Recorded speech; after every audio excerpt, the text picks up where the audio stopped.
उज्ज्वल निकम यांना कसाबच्या बिर्याणीमुळेच खासदारकी मिळाली असा खळबळजनक दावा खासदार संजय राऊत यांनी केलाय।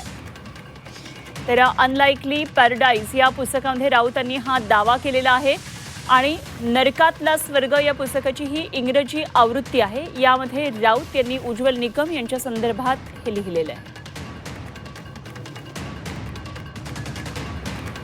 संजय राऊत यांनी नरकातला स्वर्ग हे पुस्तक आधी मराठीमध्ये लिहिलं होतं, त्याचा आता इंग्रजी आवृत्ती आलेली आहे आणि त्यामध्ये उज्ज्वल निकम यांच्या संदर्भात त्यांनी म्हटलंय कसाबच्या बिर्याणीमुळेच उज्ज्वल निकम यांना खासदारकी मिळाली असा खळबळजनक दावा संजय राऊत यांनी केलाय।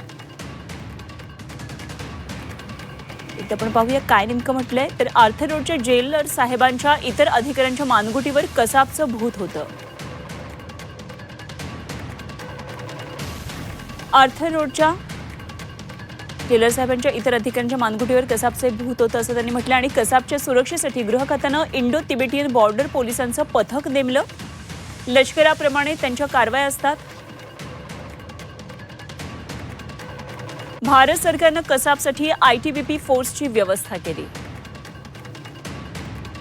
कसाबवर लक्ष ठेवण्यासाठी ब्रिटिशकालीन जेल मॅन्युअल जेलर होतेच। जेलमधल्या अनेकांना कसाब कथा सांगण्याचा शौक होता। आम्ही कसाबला तुडवत होतो हे अनेकदा सांगितलं गेलं।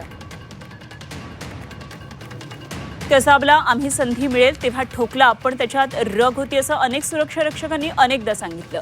महाराष्ट्रात तेव्हा काँग्रेस राष्ट्रवादीचं सरकार होतं। निकमांच्या विधानामुळे भाजपला कसाबच्या बिर्याणीवरून भाजपचे प्रवक्ते काँग्रेस राष्ट्रवादीला बराच काळ झोडपत राहिले।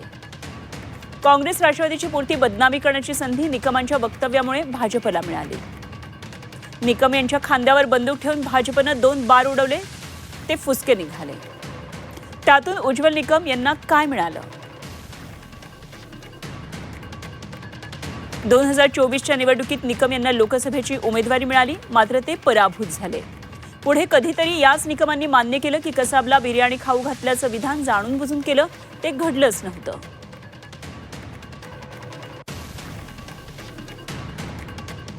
तर अशा प्रकारे संजय राऊत यांच्या या इंग्रजी आवृत्तीच्या पुस्तकामध्ये उज्ज्वल निकम यांच्याबाबत हा दावा संजय राऊत यांनी केला।